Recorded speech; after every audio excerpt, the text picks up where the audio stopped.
Olá, tudo bem?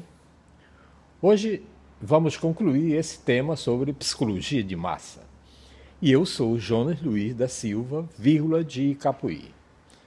Como você já sabe, o comportamento de massa é uma novidade do século XIX e surgiu em decorrência do processo de industrialização e desenvolvimento dos meios de comunicação de massa. A massa age como multidão de maneira irracional e manipulável. Mas não há proximidade física, não há feromônios envolvidos. Nos grandes centros, as pessoas estão isoladas, atomizadas, e a principal influência acaba sendo os meios de comunicação de massa. É uma multidão solitária. Eu já falei aqui que a principal característica da massa é o pseudo-pensamento. A massa acredita que pensa, mas só repete o que ouve nos meios de comunicação de massa.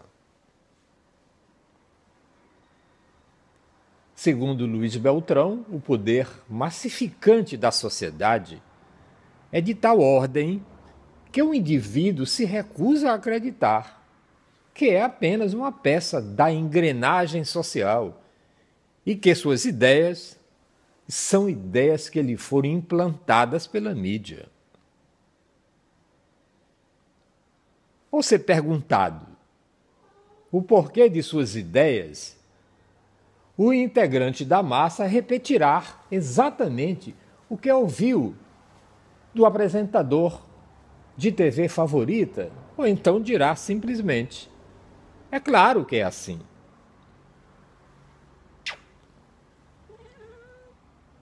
Você não viu ontem no Jornal Nacional? Você não ouviu no Fantástico? Oh, mas todo mundo gosta disso e porque você não gosta. Fisiologicamente, o comportamento de massa é identificado. O complexo libídico, a cama do cérebro, característica de mamíferos e que governa o instinto do rebanho. Assim, a inspiração máxima do integrante da massa é ser aceito pelos seus pares. Ele fará qualquer coisa para se adequar e procurar repetir os outros em tudo. É o famoso Maria vai com as outras. O comportamento de massa fica claro em pessoas que têm a ânsia de andar sempre na moda, por exemplo. Vestir a roupa do momento é uma forma de não estar por fora. Claro que quem ditará a moda são os meios de comunicação de massa, mas se aproveitam dessa necessidade de rebanho, de aceitação social, para vender seus produtos e manipular a massa.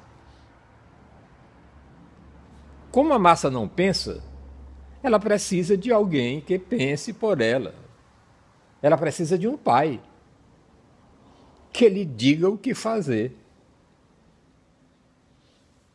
Esse papel já foi exercido por líderes políticos como Hitler, Getúlio Vargas e até o Luiz Inácio Lula da Silva, que continua pensando que exerce esse poder. Não é à toa que o ditador brasileiro Getúlio Vargas era chamado de o pai dos pobres. E Luiz Inácio Lula da Silva se gaba de ter quase acabado com a pobreza no Brasil. Embora os deles se deram muito bem. Hoje, quem normalmente exerce essa função são figuras importantes da mídia, tais como os apresentadores de TV, o juiz Sérgio Moro, por exemplo, e agora, com o processo de comunicação de massa e a entrada da internet, são os youtubers. Esses caras têm uma influência extraordinária várias camadas sociais.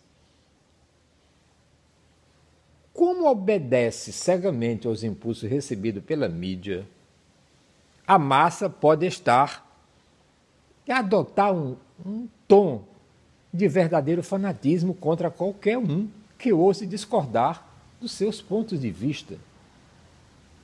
Como a massa não tem consciência de sua situação, ela é feliz. Feliz como gado na engorda.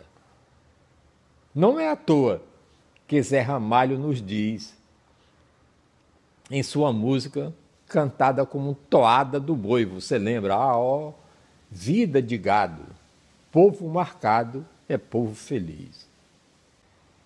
Como definiu Ray Bradbury no livro Fahrenheit 451, referindo-se às pessoas que assistiam à televisão.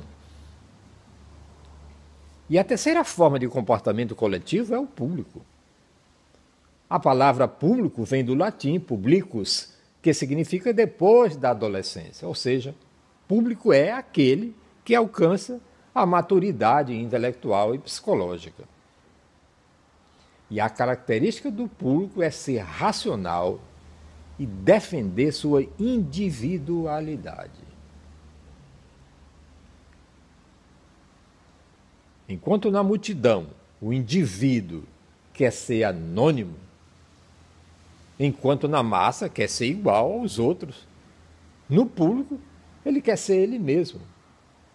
O público não se deixa manipular e seus argumentos são frutos de um raciocínio interior.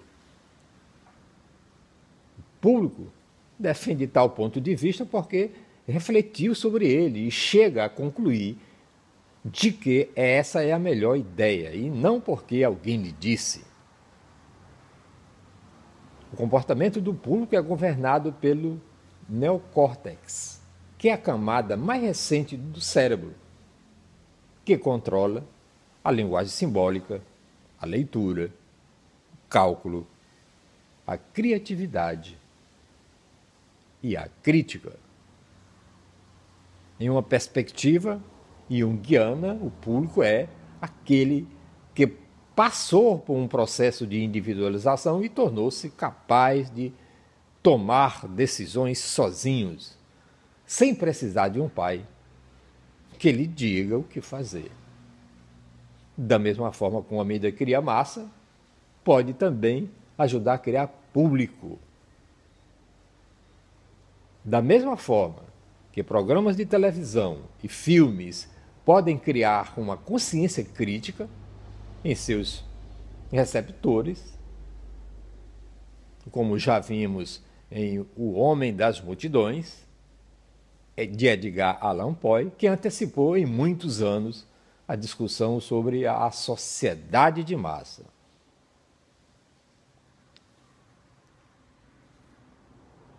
Ok, vamos ficar por aqui. Eu espero que você tenha aprendido um pouco e sobre essa matéria, sobre a cultura das mídias, o sujeito sociológico e entendido que às vezes o homem está só no meio da multidão, mas absolutamente sozinho.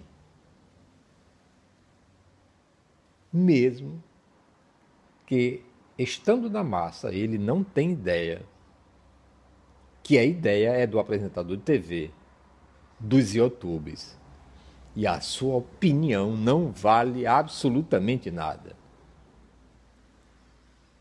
Porque como a massa não pensa, é preciso que alguém pense por ela, você há de concordar comigo. E eu sou Jonas Luiz da Silva, de Capuí. Muitíssimo obrigado por me acompanhar. E desculpe por esse vídeo ter sido um pouco mais longo.